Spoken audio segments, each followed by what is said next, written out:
نبی صلی اللہ علیہ وسلم نے فرمایا، تم سے پہلے لوگوں میں سے ایک شخص تھا، اس نے 99 قتل کیے، پھر اس نے زمین پر بسنے والوں میں سے سب سے بڑے عالم کے بارے میں پوچھا کہ وہ کون ہے۔ اسے ایک راہب کا پتہ بتایا گیا، وہ اس کے پاس آیا اور پوچھا کہ اس نے 99 قتل کیے ہیں، کیا اس کے لیے توبہ کی کوئی سبیل ہے؟ اس نے کہا نہیں، تو اس نے اسے بھی قتل کر دیا اور اس کے قتل سے 100 قتل پورے کر لیے۔ اس نے پھر اہل زمین میں سب سے بڑے عالم کے بارے میں دریافت کیا، اسے ایک عالم کا پتہ بتایا گیا، تو اس نے جا کر کہا اس نے 100 قتل کیے ہیں، کیا اس کے لیے توبہ کا امکان ہے؟ اس عالم نے کہا کہ ہاں، اس کے اور توبہ کے درمیان کون حائل ہو سکتا ہے؟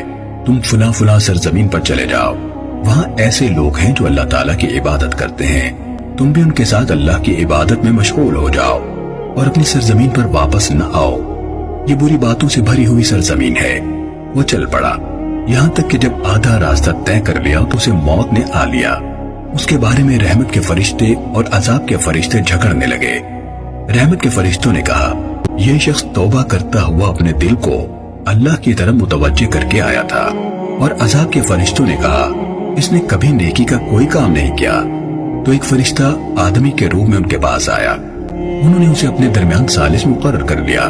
اس نے کہا دونوں زمینوں کے درمیان فاصلہ ماپ لو، وہ دونوں میں سے جس زمین کے زیادہ قریب ہو تو وہ اسی زمین کے لوگوں میں سے ہوگا۔ انہوں نے مسافت کو ماپا تو اسے اس زمین کے قریب تر پایا جس کی طرف وہ جا رہا تھا، چنانچہ رحمت کے فرشتوں نے اسے اپنے ہاتھوں میں لے لیا۔